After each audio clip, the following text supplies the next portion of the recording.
오늘은 우리 지난주에 이어서 우리 계속해서 고난에 대한 말씀을 좀 나누려고 합니다. 특별히 오늘은 고난 속에 있는 하나님의 뜻이 무엇인지를 오늘 본문 말씀을 통하여 한번 상고해 봤으면 좋겠습니다.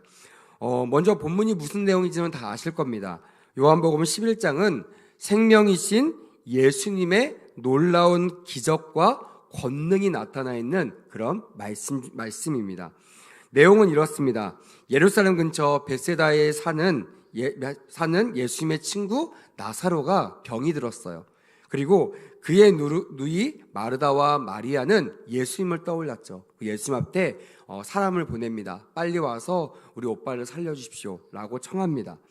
근데 무슨 일인지 예수님께서 옛날 같으면, 우리가 알고 있는 예수님 같으면요, 불이 나게 가셨을 거예요. 다른 걸 제쳐놓고 가셨을 텐데 어떤 일인지 모르겠지만, 어떤 의도인지 모르겠지만 예수님은 그 소식을 듣고도 이틀을 더 그 자리에 머물러 계십니다.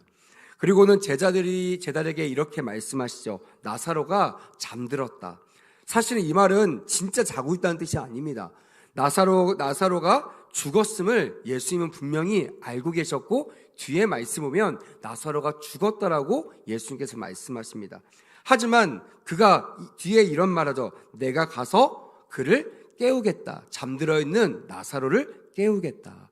그러니까 그가 죽었는지 살았는지, 그가 잠들었는지 깨어있는지가 중요한 것이 아니라 뭐가 중요한 거죠?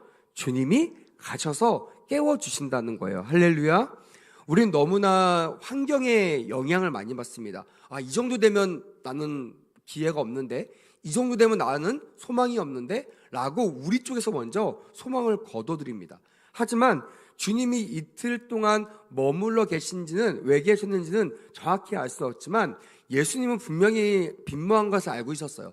예수님은 생명이시기 때문에 생명인 내가 가면 죽어있는 자, 잠자는 자도 반드시 살아날 것이라는 것을 예수님을 믿고 제자들에게 그것을 믿기 위해서 강구했던 것입니다. 예수님께서 이틀 머문 후에 벳세다에 도착하셨을 때 나사로는 이미 무덤에 갇힌 지 4일이나 되었다고 성경은 기록하고 있습니다. 마르다가 퉁명 속에 다가와서 예수님께 하소연하듯이 물어보죠. 예수님, 주님이 여기 계셨더라면 내 오라비가 죽지 않았을 것입니다. 이 말 속에 이 말이 마르다의 그 오빠를 바라보고 있는 마음이 그대로 드러나고 있습니다.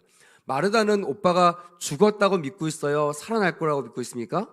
죽었다고 믿고 있어요. 자포자기했습니다.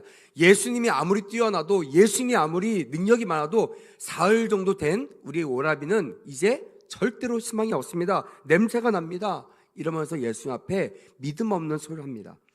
하지만 예수님은요, 거기에 개의치 않았습니다. 예수님은 마르다에게 영원한 생명이 무엇인지 이것을 가르치셨다고 성경은 말하고 있습니다.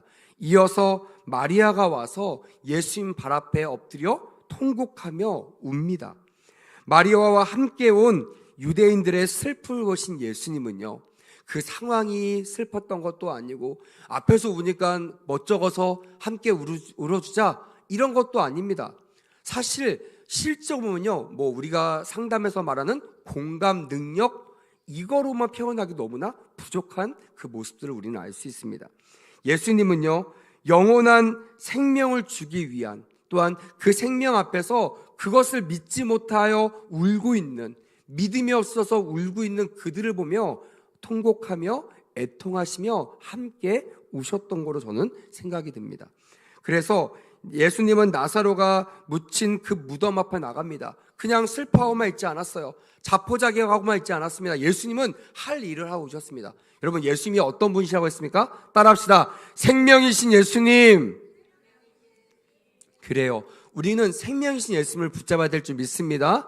아멘. 환경이나 고난이나 내가 생각하는 한계를 짓지 말고 예수님이 오시면, 생명이신 예수님이 오시면 잠자는 자든 죽은 자든 어떻게 된다고요? 살아나리라. 이런 믿음을 가지고 주님을 초청할 때 놀라운 역사가 일어나게 될 줄 믿습니다.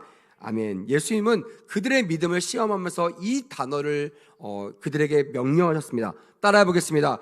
돌을 옮겨 놓아라. 그 당시 유대인들의 그 무덤은요, 보통 집 위에, 제가 이스라엘 가니까 옥상에 이렇게 그냥 창고 같은데 아니면 무덤 같은 데가 있고 그 앞에 다 돌로 덮여 있더라고요. 아마 여기는 집이 아니라 들판이나 어떤 무덤가였던 것 같습니다. 죽은 지 사흘 된 또 그 근처에 가도 냄새가 진동하는, 썩은 내, 죽은 사람마다 나는 그 냄새가 나는, 그래서 누구나 그 환경 속에서는요 나사로가 살아날 것이라는 기대를 하지 않았을 것입니다. 당연히 그런 상황에서 힘을 들여서 그 돌로 된 그 문은요 쉬운 문이 아닙니다. 엄청난, 당시 학자들의 얘기하기에는 6, 7명의 장정들이 밀어야만 밀려지는 그 정도 무게라고 그렇게 견해를 하고 있습니다.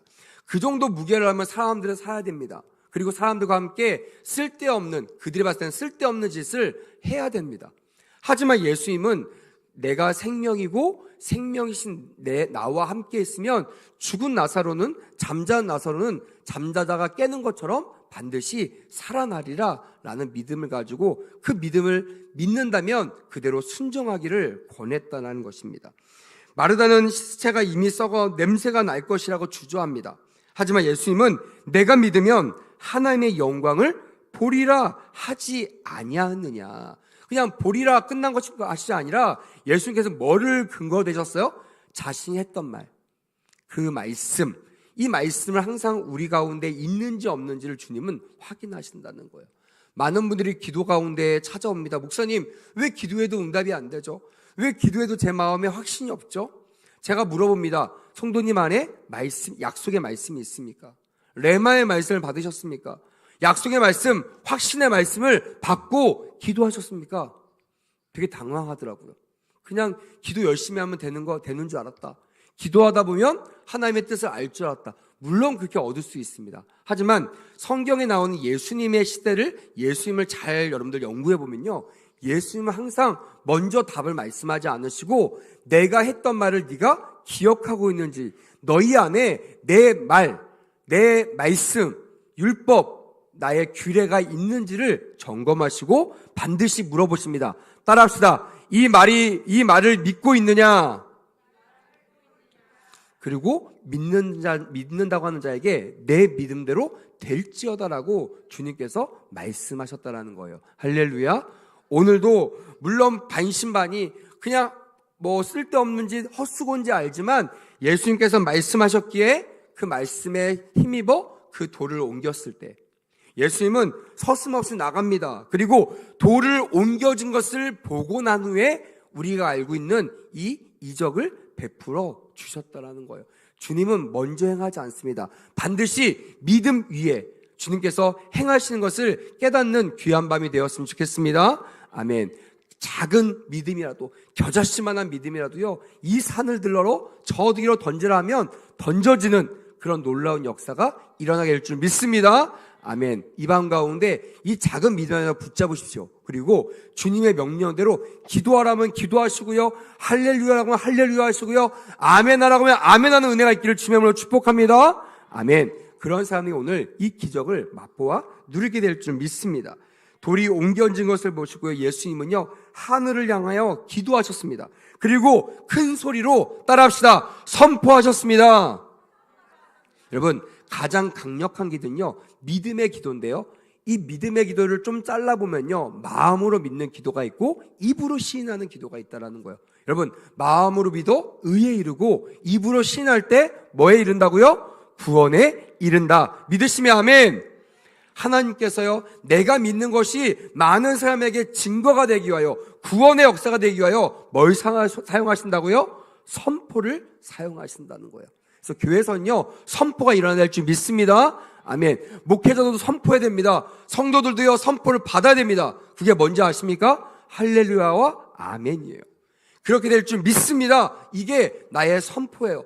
그냥 꿀 먹은 벙어리처럼 입 꽉 다물고 있으면요 여러분 아무 일도 일어나지 않습니다. 마음으로는요 믿어질 수 있어요.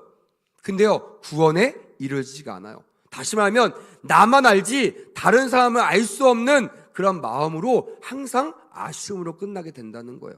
여러분, 오늘 이 밤 가운데 선포하는 기도가 이루어지기를 원합니다. 아멘. 말씀마다 이 말씀을 내 말씀이야, 이 말씀 될 줄 믿어 라는 분들은요, 말씀마다 아멘으로 선포하시는 은혜가 있기를 주의 이름으로 축복합니다. 아멘. 그럴 때 이렇게 큰 소리로 나사로야 나오라 라고 얘기했을 때 어떻게 됐을까요? 나왔을까요? 안 나왔을까요? 할렐루야. 더 크게요. 나왔어요? 안 나왔어요? 나왔습니다. 할렐루야. 내 믿음대로 될지어다. 아멘. 이런 역사가 반드시 일어난다는 거예요. 예수님만 일어나는 것이 아닙니다. 주님 뭐라고 하셨어요? 가시면서 너희들이 내가 하는 일도 할 것이요 나보다 더 큰 일도 한다 못한다? 할 것이다 라고 말씀 약속하셨기 때문입니다.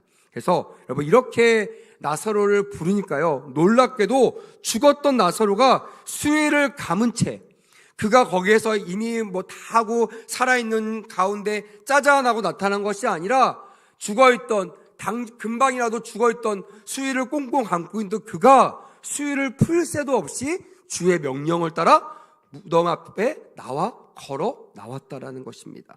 여러분 죽음에서 생명으로 옮겨지는 것을 보이시며 예수님은요 사람들에게 나사로의 수위를 풀어 자유롭게 다니게 하라라고 2차 명령을 하셨다라는 거예요. 할렐루야. 우리가 말씀을 따라가다 보면요 하나님께서 나에게 지금 말씀을 줄 때가 있어요. 아멘에 그러면 아멘. 근데 뭐 또 기도하다 보면 다른 음성을 주세요. 다른 마음을 주세요. 아 내가 너무 좀 오버하는 것 같은데, 내가 너무 나가는 것 같은데. 대부분 사람들은요 2차 3차에 하나님의 음성에 순종하지 않습니다. 근데 여러분 성경에 보세요. 주님은요 멈추시는 것이 없어요. 주님은 항상 더 나에게 오라. 할렐루야. 더의 나의 말에 순종하라. 할렐루야. 언제까지? 주님 만날 그날까지. 그래서 여러분 주님 여러분들에게 말씀하시는 그대로 아멘 아멘 몸을 움직여 순종하는 우리가 되기를 주의 이름으로 간절히 원합니다. 아멘. 수위를 풀어 자유롭게 다니게 하라. 그가 걸어온 거 다 알죠? 여러분 걸어왔다는 것은요 귀신이에요? 살아있다는 거예요? 살아났다는 거잖아요. 다 알잖아요. 분명히 냄새가 났어요. 냄새를 맡았던 사람이 있습니다. 그냥 저 문을 보니까 저 6명이 밀어진 문이 밀어진 그런 흔적이 없습니다. 그을림과 끌림이 없습니다. 근데 그 안에서 어떻게 사람이 죽었다가 살아났냐는 거예요. 말도 안 되는 일이겠죠. 하지만 믿음의 눈으로 보면요, 또한 믿음의 눈으로 누굴 바라봐요? 생명이신 예수님을 바라보는 그 순간 예수님을 통하여 죽었던 자가 살아나는 것들을 목도하게 될 줄 믿습니다. 아멘. 이 기적이 지금도 일어날까요? 일어나지 않을까요? 더 크게요. 일어나요? 안 일어나요? 일어날 줄 믿습니다. 할렐루야. 그럴 때 여러분들에게 이런 기적이 나의 기적이 될 것이에요. 아까 우리 권사님 기도했듯이 다니엘 기도회는요 그냥 1년에 뭐 좀 특별하게 응답받은 사람이 간증하는 시간이 아닙니다. 바로 수위를 풀어 자유롭게 다니게 하는 행위예요. 무슨 말인지 이해가 되십니까? 나만 은혜 받고 나만 기적을 체험한 것이 아니라 내가 가진 간증, 내가 만난 예수님을 전할 때 경험하지 못했던, 그분을 직접 만나지 못했던 사람이 나의 간증을 통하여 내가 풀어놓고 자유롭게 다니게 하는 그 장면을 통하여 누굴 만날 수 있다고요? 생명의 예수님을 만나게 될 줄 믿습니다. 아멘. 목회자의 역할도 여기 있는 것이에요. 여러분들과 저 똑같이 말씀을 봅니다. 근데 왜 목회자만 나와서 왜 말씀을 전해야 됩니까? 목회자를 통해 주시는 그 말씀을 제가 지금 풀고 있는 거예요. 제가 지금 다니게 하고 있는 거예요. 그래서 여러분들이 목사님의 말씀을 전하는 걸 보면서 그렇구나, 말씀 가운데 아멘 할 때 그 기적의 역사를 함께 공유하고 그 역사가 나에게 오는 간증의 주인공, 기적의 주인공이 될 줄 믿습니다. 아멘. 여러분 이것이 오늘 우리가 읽었던 요한복음 11장의 내용입니다. 이 이야기는요 너무나 많이 들었을 거예요. 저도 어렸을 때 성경동화부터 시작하여 지금까지 저도 커서도요 목회자가 돼서도요 이 설교를 참 많이 했습니다. 그런데 오늘 정말 이 말씀을 상고하면서 한 줄기 딱 빛처럼 저에게 깨달아지는 이유가 있어서 오늘 여러분들과 이 이야기를 좀 하려고 합니다. 그냥 뭐 기적이 일어났대, 죽은 사람이 살아났대, 이 정도가 아닙니다. 예수님이 사랑하는 사람한테 와서 공감하셨대, 눈물 흘리셨대, 이 정도의 말이 아닙니다. 오늘 우리 삶에 이해할 수 없는 왜 나에게 왜 이런 일이, 왜 나에게만 이런 일이 라고 why를 외치는, 이유를 묻는 여러분들에게 오늘 말씀을 통하여 해답을 찾는 그런 은혜가 있기를 간절히 원합니다. 아멘. 제가 오늘 말씀을 상고하면서 제 마음에 부으셨던 부분이 있다고 했잖아요. 그게 뭐냐면 바로 예수님이 그 사랑하는 자가 죽었는데 버선달로 달려가도 모자랄 것 같은데 이틀을 거기에 머무셨더라는 거예요. 아마도 일부러 머무셨지 않았을까? 그 말씀의 뉘앙스를 보니까 그냥 어떤 일 때문에 늦어지신 것이 아니라 일부러 지체하셨다, 의도 있게 지체하셨다는 것을 누구나 다 알 수 있었다는 것이에요. 왜 긴급한 상황에 왜 늦게 오셨습니까? 주님이 계셨더라면 우리 오라비가 죽지 않았을 텐데 왜 4일이나 늦게 오셨습니까? 라고 하소연하는 모습을 보면서 예수님이 그 4일을 여유있게 이제 한 4일 정도 후에 가도 살겠다라고 간 것이 아니고요. 이미 늦은, 이미 기회가 잃어버린 것 같은, 희망이 끊어진 것 같은 그런 시간 가운데 찾아오셨다는 것을 알 수가 있다라는 것이에요. 맨날 우리의 멘트 아니에요. 왜 주님 저만? 왜 저는 언제 떠요? 왜 저는 언제 좋게 돼요? 저는 언제 치유받나요? 언제 우리 남편은 구원받습니까? 하면서 여러분 맨날 why 외치지 않나요? 왜? 언제? 주님, 왜 나는 이런 기적이 일어나지 않아요? 저 사람 보니까 가족도 막 구원받는데 왜 우리 가족은 10년을 기도해도 구원받지 못하나요? 왜 다른 사람은 막 몇 달 만에도 막 기적적으로 가정이 막 회복되는데 왜 우리 가정은 맨날 무너지고 있습니까? 왜 나에게만? 왜 그래요? 이렇게 우리는 맨날 하나님 앞에 얘기하는 고정 멘트라는 것을 저도 깨닫게 되는 거예요. 저도 맨날 그런 기도합니다. 하나님, 이제는 좀 펴주셔야 되는 거 아니에요? 이제는 좀 열어주셔야 되는 거 아니에요? 이러면 저도 고민하고 있었는데 오늘 이 말씀을 통하여 저에게 하나님께서 한 줄기 빛 같은 그런 진리를 깨닫게 하셨다라는 거예요. 예수님은 병들어 있는 나사로 이가 곧 죽어가니까 빨리 와주세요 라는 전가를 받고도 직시가지 않고 이틀을 지체하셨습니다. 3절과 5절에 보니까요, 성경은 그 나사로와 그의 가족들을 뭐라고 표현하고 있냐면, 따라합시다. 사랑하는 자들. 제가 성경을 이렇게 보니까요, 사랑하는 자들이란 칭호를 받는 사람이 많지가 않습니다. 생각보다 적어요. 믿음 있는 사람들은 꽤 많이 나오는데 하나님께서 사랑하는 자들이라고 부른 사람들은요, 많지 않습니다. 그 말은 뭐냐면 예수님만 사랑했던 그분이 이 세상에서 몇몇 소수의 사람들과 친밀한 관계를 가졌다는 것을 알 수 있어요. 여러분들과 저처럼 많은 사람들의 인기를 원하지 않아요. 그는 나의 마음을 털어놓을 수 있는, 그리고 나를 알아줄 수 있는 그런 사랑하는 사람들 몇몇과 친분을 얻었다는 것을 깨달을 수가 있습니다. 그들 중에 한 명이 나사로와 그의 누이들이었던 거예요. 그러니 그들이 예수님한테 편지를 보내고 사랑을 보냈을 때 그들이 어떤 마음을 가졌겠어요? 아마 지금 저와 여러분들 생각과 똑같을 겁니다. 달려갈 거라고 생각해요. 안 되면 차를 타고 가든지 말을 타고 가든지, 제자는 좀 늦게 오더라도 나라도 먼저 가야지. 정 안 되면요, 유명한 거 있잖아요. 여기에서 그냥 기도하시는 거예요. 너 믿느냐? 그리고 기도하시는 거예요. 나을지 믿는다. 그러면 아마 열심히 가지 않으셔도 돌이 막 옮겨지고요, 나사로가 막 걸어 나온 일이 그대로 일어났을 거예요. 왜? 성경에 비슷한 사건들이 기록되어 있잖아요. 근데 예수님은 그렇게 하지 않으셨어요. 할 수 있었지만 웬일인지 이틀을 머무셨다라는 거예요.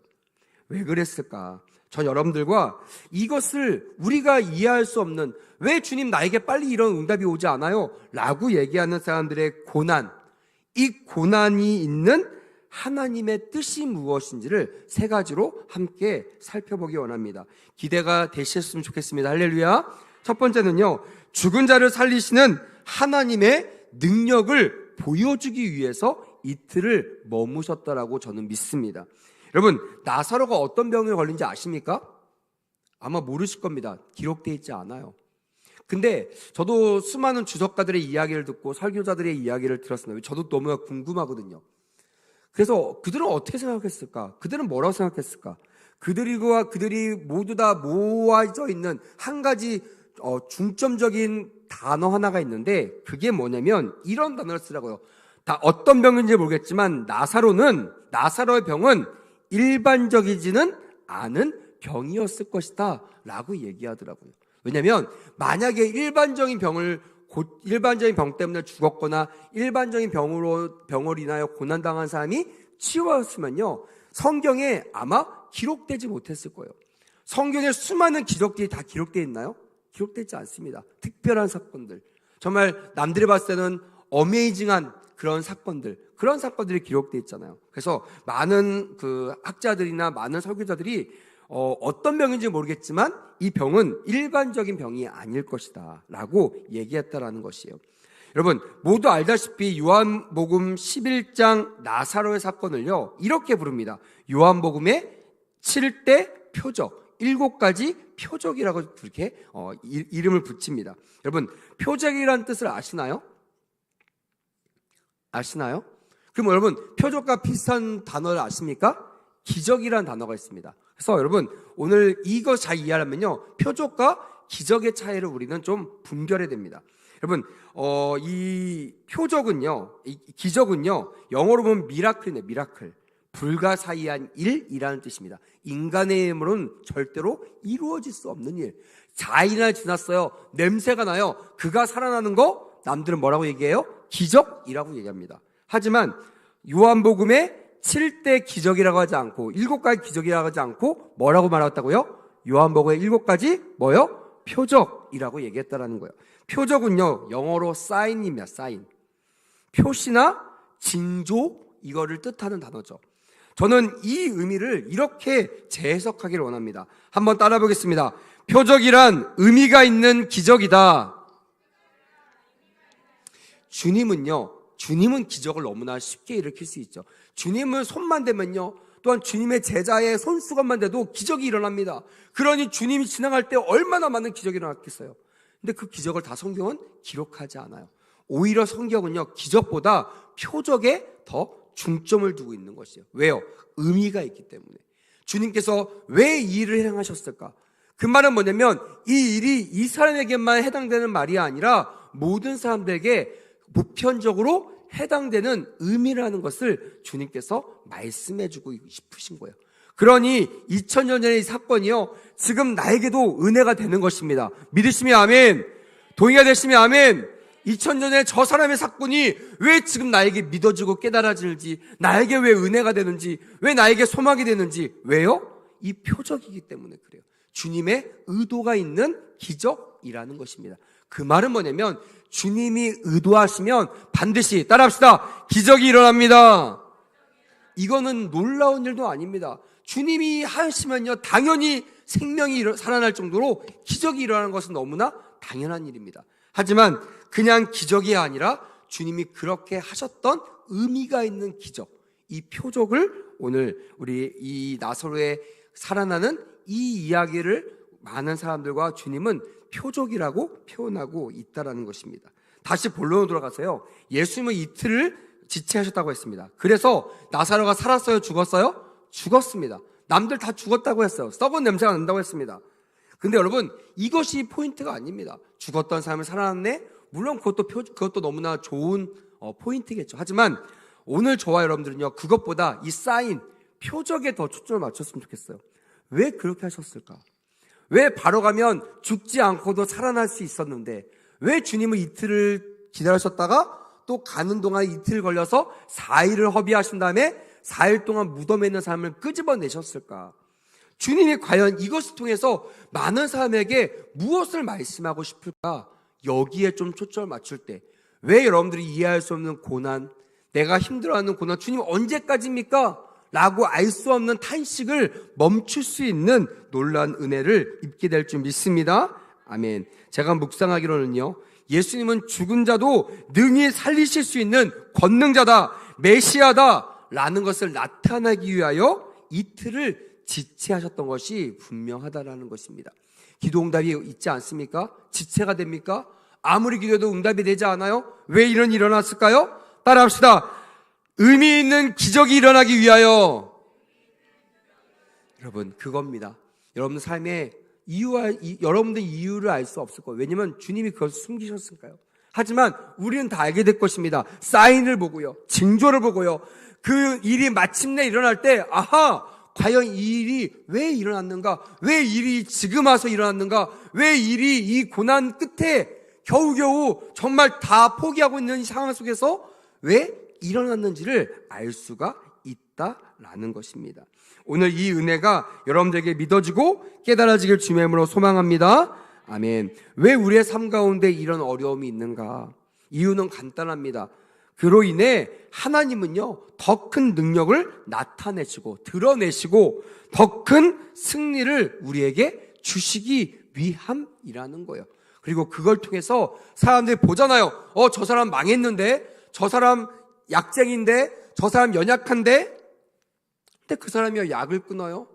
그 사람이 죽음에서 살아나요. 그 사람이 절망해서 절망을 털고 소망을 선포해요.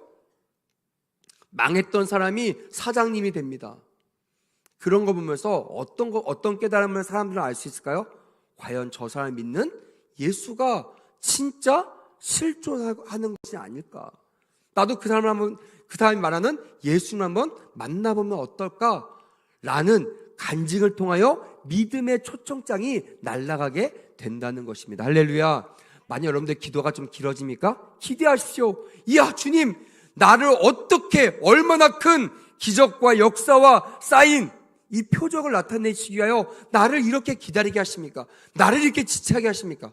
여러분, 이틀을 지체했는데요, 죽었던 사람이 살아났어요. 할렐루야. 만약 내 기도가 2년이 지났다면 여러분, 응답받을 때 어떤 일이 일어나기를 소망하십니까? 할렐루야. 저도 이 기도를 이 말씀을 읽는데요, 마음에 막 소원이 막 폭발하는 거예요. 저도 진짜 몇 년 동안 기도하고 있는 기도 제목이 있거든요. 다른 것들은요 들어주셨는데 이건 아직까지 ING예요.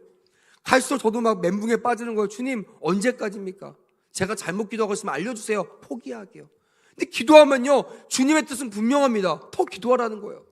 아직 나의 때가 되지 않았다라는 겁니다. 그래서 기도합니다. 근데 오늘 이 말씀을 묵상하는데요, 제가 먼저 은혜가 되었어요. 야, 이틀이 지체돼도, 이틀을 늦게 해도 사람이 죽었다가 살아나는데, 과연 몇 년을 기도하는데 응답이 안 됐던 사람이라면 얼마나 큰 기적과 이적과 표적이 나타날까? 할렐루야. 오늘 이 기쁨으로, 이 소망으로 끝까지 기도하시길 축복합니다. 아멘. 따라합시다. 반드시 기적이 일어납니다. 더 크게요. 반드시 의미 있는 기적이 일어납니다. 의미 있는 기적이 일어나는, 그것이 표적이라는 것입니다. 여러분들의 삶에 의미 있는 역사들이 일어났으면 좋겠습니다. 아멘. 둘째로, 사랑하는 사람들, 특별히 나사로 주변에 있는 사람들에게 금보다 더 귀한 믿음을 강화시켜주기 위해서라는 거예요. 저는요, 믿습니다. 주님은요, 주님의 모든 의도 중에 가장 완벽한 의도는요, 따라합시다. 믿음입니다. 죽었다는 사람을 살리는 것도 믿음을 강화하기 위해서, 시험 든 사람들을 세우는 것도 믿음을 세워주기 위하여, 연약한 자들을 세우는 것도 믿음을 강화시켜주기 위하여, 잘 믿는 사람이 고난당해서 실족하는 것들을 안배하시는, 내버려 두신 이유도 뭐라고요? 믿음으로 서기를 위해서. 그러니까 주님은 항상 우리에게 주시는 모든 문제의 답은요, 거의 90% 이상이 믿음 때문이라는 것이에요. 그러니 사랑하는 사람, 죽었던 나사로를 잃어버려서 안타까워하면, 내가 나사로가 다시 살아난다면 나사로가 무슨 말을 나는 믿을 텐데 왜 저 사람이 하는 말을 믿지 않았을까? 그거 죽은 사람 소원을 내가 왜 못 들어줬을까? 이러면서 안타까워하고 좌절했던 그 사람들에게 뭘 주기 위하여? 믿음을 주기 위하여 이틀을 지체하셨다고 저는 믿습니다. 요한복음 11장 14절 15절에 보니까요, 이렇게 기록되어 있습니다. 이에 예수께서 밝히 이르시되 나사로가 죽었느니라. 내가 거기 있지 아니한 것을 너희를 위하여 기뻐하나니 이는 너희로 믿게 하려 함이라. 그러나 그에게로 가자 하시니라고 되어 있어요. 너무 짧은 말인데요, 헷갈려요. 아이러니예요. 그냥 말이 왔다 갔다 하는 것 같아요. 근데요, 중심은 그겁니다. 내가 의도해서, 다시 말하면 내가 너희를 기쁘게 하기 위해서, 좋은 일을 위하여 이틀을 지체한 거야. 나사로는 죽었다고 하지만 가자. 내가 가면 반드시 살아나리라. 할렐루야. 이 말씀을 정확하게 주님께서 성취하셨다라는 것입니다. 여러분, 나사로를 비롯하여 마리아, 마르다, 또한 예수님의 제자, 여러분 예수님의 제자 아시죠? 믿음이 왔다 갔다 하시는 분들이잖아요. 막 기적 베풀 때는요, 막 믿음이 막 충만하다가 기적이 일어나지 않고 배고프면요, 믿음이 막 나락으로 떨어지는 그런 분들. 그런 분들이 이런 아리송한 말을 들으면서 예수님과 가면서 과연 믿음으로 갔을까요, 여러분? 아마 전적으로 봤을 때는요, 아마 가면서도요, 자기에게 뒤에서 엄청 궁시렁댔을 거예요. 왜 죽었다는데 왜 가자는 거야? 뭐 다른 이유가 있겠지. 막 예수님 원래 엉뚱하시니까 이러면서 막 갔을 겁니다. 그렇게 믿음 없는 제자들, 또한 아예 자포자기했던 했던 믿음을 포기했던 마리아와 마르다, 이런 또한 주변의 모든 사람들의 믿음을 세워주기 위하여 이틀을 지체하셨다가 그런 여러 가지 표적을 나타내셨다라고 저는 확실히 믿습니다. 여러분, 그들은요, 이 말씀을 실제로 체험함으로, 말씀이 육신이 되어 오셨던 예수님, 정말 저분이 하나님이실까 반신반의했던 그들에게 죽은 자를 살리는 그 놀라운 기적을 베푸심을 말미암아, 와, 저분이 정말로 실제하는 하나님이시구나 라는 그것을 믿어지게, 체험적으로 믿어지게 하는 그런 역사들을 일으켜 주셨다라는 것입니다. 여러분, 기독교는요, 따라합시다. 체험의 종교입니다. 기독교는 믿음의 종교인데요, 이 믿음을 우리는 어떻게 얻을 수 있어요? 체험할 수 있어요. 옆에 사람이 아무리 나를 설득하는 내가 믿어져요? 절대 안 믿어집니다. 우리 청소년들이 보통 이런 고민을 할 때가, 이제 옛날에는 청소년들이었어요. 한 중학교 1학년, 2학년 애들 와가지고요, 부모님들은 와서 목사님 우리 아들 믿음 되게 좋아요. 근데 걔가 와서 그래요. 목사님 저 하나님 안 믿어져요. 진짜 엄청나게 충격입니다. 이거 말해줘야 돼, 말해야 돼. 집사님 쓰러질 텐데. 그래서 그 사람한테 물어본다. 왜 갑자기 그런 생각을 했어?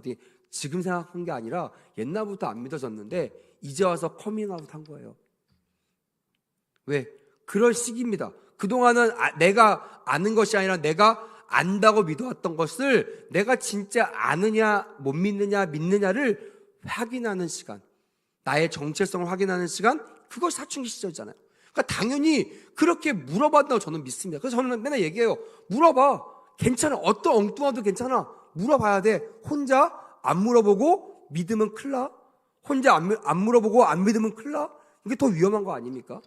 근데 요즘 보니까요, 이제 중학생들은 이제 아닙니다. 이제는 5학년, 6학년, 초등학교 5학년, 6학년들이요, 이런 고민을 하더라고요. 그러니까 엄청 힘들어요. 5학년, 6학년 가르치는 선생님들도 힘들어하고 전사님도 힘들어하고 아마 여러분들 부모님들도 힘들어하실 겁니다. 근데 여러분, 이 시기를 잘 지내셔야 됩니다. 진짜 내가 믿는 것과 내가 그냥 믿고 싶어하는 거, 아니면 그냥 이거 이럴 거야 라고 짐작하는 거, 이런 것으로 끝나면요, 절대로 믿음이 강화되지 않습니다. 오히려 부서지더라도요, 하나님과 부딪혀야 돼요. 이 마리아, 마르다, 또 예수님의 제자처럼 믿음 없음을 드러내야 됩니다. 그래야 주님께서 이 친구들이 믿음이 적구나, 이들이 지금 믿음을 상실했구나, 믿음을 주면 됩니다. 믿음을 세우면 됩니다. 어려운 게 아니에요. 여러분 따라합시다. 믿음은 말씀을 들음으로 생깁니다. 얼마나 쉬워요. 말씀을 듣기만 하면 됩니다. 믿음이 생겨요. 동의하고 안 동의하는 건 나중 문제입니다. 왜? 말씀이 쌓이기 때문에 그래요. 언젠가 이게 깨달아지고 믿어질 때가 있다라는 거예요. 그때까지 여러분, 우리 자녀들과 여러분 주변의 사람들을 떠나가지 못하도록 잘 막으시고 보호하시길 주님의 이름으로 축복합니다. 우리 권사님 기대하셨잖아요. 어미닭이 새끼닭을 품고 있듯이 그렇게 하는 거예요. 뭐 잘해주고 호텔같이 서비스 잘 안 줘도 괜찮습니다. 그냥 품고 있는 거예요. 나가지 못하도록, 탈선하지 못하도록. 제가 학부모 교육할 때 항상 얘기합니다. 가까이 붙으시면요, 멀미납니다. 롤러코스터 타시면 그 아이 관리 못하고요, 어머니가 먼저 쓰러지십니다. 나오자마자 토하실걸요? 애들은 웃으면 타는데? 그럼 어떻게 하면 됩니까? 멀리 떨어져서요, 바라보는 거예요. 그 지네들이 막 꺾여가지고 막 토 나올 때 되면요, 어른답게 가서 등을 두드려주는 겁니다. 봐봐, 엄마가 한 번만 타라 그랬잖아. 엄마가 밥 사줄게, 가자. 그러면요, 그 아이들은요, 와, 우리 엄마가 진짜 어른인데? 엄마 말 들을걸? 이러면서 멀미도 안 나고요, 효과도 엄청 좋은 거예요. 근데 마음이 급하니까 다 붙어가지고요, 전전긍긍 하는 거예요. 그러니까 내가 먼저 멀미하고 나가 떨어집니다. 그러면 안 돼요. 항상 예수님은요 그렇게 하셨어요. 막 제자들과 사람들 달려올 때 예수님은요 멀리 물러나셨습니다. 멀미 나지 않도록 롤러코스터 같이 타지 않고요 멀리서 보셨어요. 그리고 그들이 예수님이 필요로 할 때 오셔서 정말 그들이 원하는 것들을 손수 체험하게 하셨다라는 거예요. 여러분, 교회는요 그런 공동체가 될 줄 믿습니다. 아멘. 말씀이 듣는 것으로 끝나지 않고 체험돼야 돼요. 교회는요 기적의 간증들이 일어나야 됩니다. 할렐루야. 저는요 항상 이제 벌써 3년째인데요 제가 우리 교회 와서 맨날 기도하는 겁니다. 하나님, 우리 교회 간증의 주인공들이 생기게 해달라고. 단예기도 간증의 주인공 서십시오. 할렐루야. 보통 여러분 이렇게 작아요. 그렇게 서시길 축복합니다. 할렐루야. 보통 1, 2년 가지고는 여러분 1, 2년 연단 가지고는 거의 못 씁니다. 기본이 10년이에요. 10년. 그래서 내가 기도하는데 목사님 내가 10년 동안 기도했는데 기도 응답이 안 돼요. 와, 드디어 올 게 왔구나. 우리 교회도 10년 만에 기적 같은 간증의 주인공이 나올지 믿습니다. 할렐루야. 목사님 저는 한 20년 됐어요. 할렐루야. 그렇게 하는 거예요. 그래서 내가 그 체험한 것들을 간증할 때요 그걸 보지 못한 사람들의 믿음이 강화되는 것이에요. 나사로의 죽음과 그 나사로를 살리신 사건을 통하여 믿는 주변 사람들뿐만이 아니라 주변에 많은 믿지 않는 사람들에게까지 뭐가 생겼다? 믿음이 생겼다라고 성경은 분명히 기록하고 있다라는 것입니다. 하나님께서 우리를 들어쓰시면 우리의 고난을 통하여 주변에 있는 많은 사람들을 따라합시다. 살릴 수 있습니다.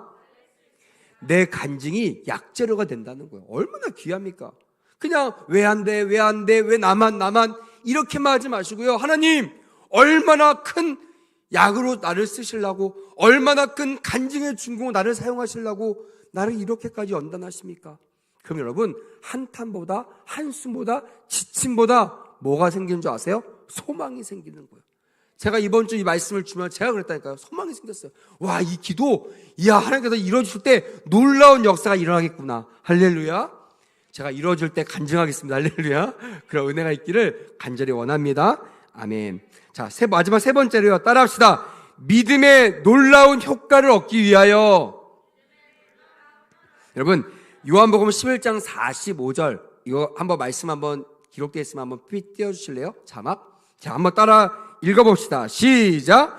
마리아에게 와서 예수에게 하신 일을 본 많은 유대인이 더 큰 소리로 뭐라고요? 그를 믿었다라고 됐어요. 믿었다. 여러분, 이 기적을 일으키신 이유를 이제 이해가 되셨나요?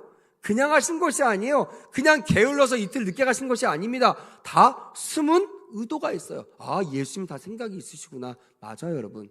내가 이해할 수 없지. 내가 못 깨달아서 그렇죠. 주님은 다 계획하시고 가장 완벽한 섭리 가운데 우리를 인도하신 줄 믿습니다. 아멘. 그래서 여러분, 우리도 우리의 은사나 달란트뿐만이 아니고요.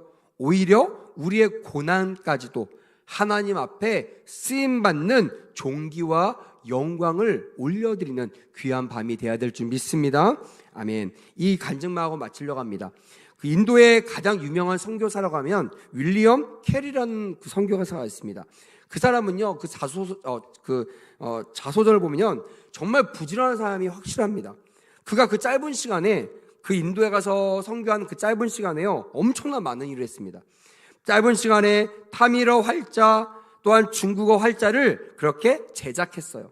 그리고 인도 문법책을 만들고요, 산스크리티어 그 언어로 구약 성경을 번역했습니다.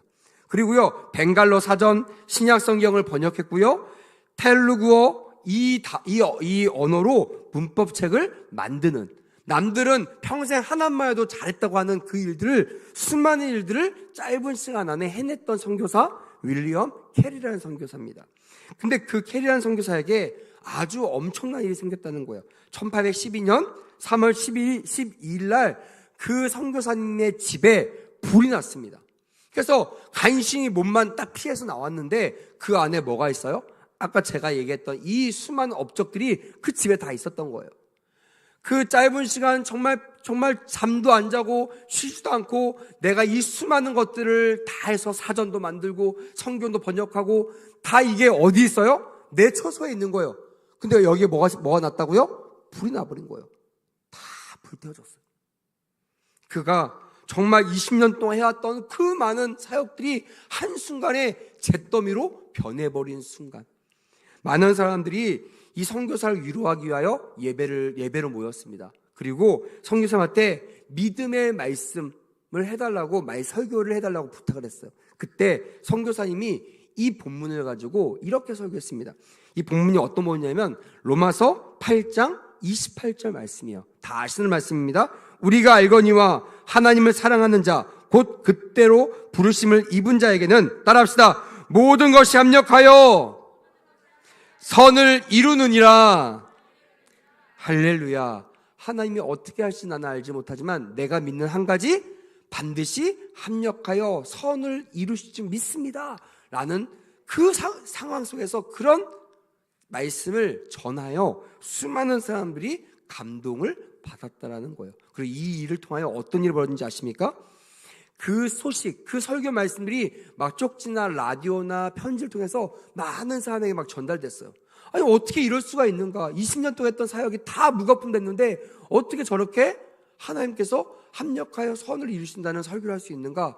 사람들이 감동받습니다. 그리고 그 해에 무려 선교에 헌신하겠다라는, 그렇게 헌신자가요, 놀라지 마십시오, 3,000명이 되었다라는 거예요. 할렐루야.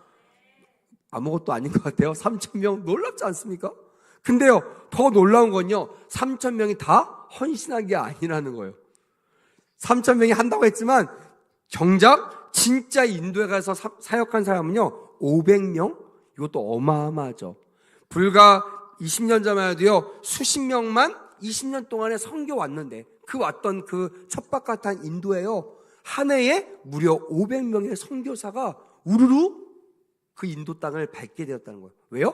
합력하여 선을 이루는데 나를 써달라고요. 그리고요, 나중에 어떻게 했는지 아세요? 20년 동안 이 캐리 선교사가 이뤘던 그 일을, 놀라지 마십시오, 2년 만에 복구한 줄 믿습니다. 할렐루야. 나중에 간증했어요. 보십시오 여러분, 주님은요 너무나 좋으신 분이십니다. 우리는 왜 라고 했던 주님은 마침표를 찍으셨습니다. 주님은 다 계획이 있었습니다. 합력하여 선을 이루시는.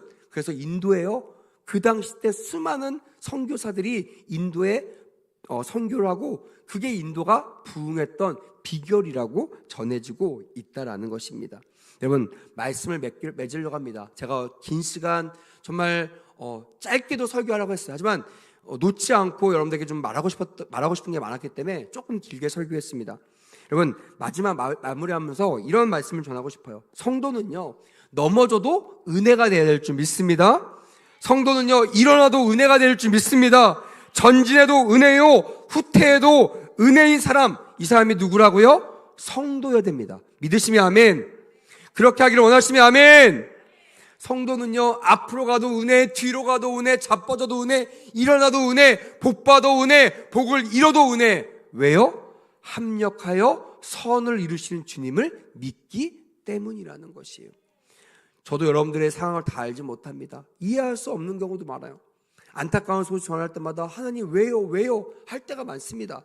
저도 그렇게 했으니까요. 하지만 제가 오늘 말씀을 통하여 죽은 나사로를 살리기 위해 이틀을 지셨던 이 세 가지 이유를 묵상하면서, 아 그렇구나, 나를 바라보지 않고 이 환경을 바라보지 않고 하나님을 바라볼 때 반드시 합력하여 선을 이루시는 주님의 뜻 안에 우리가 만족하는, 자족하는 삶을 살게 될 줄 믿습니다. 아멘. 얼마 전에 이 얘기가 떠오르더라고요. 한번 따라해 볼까요?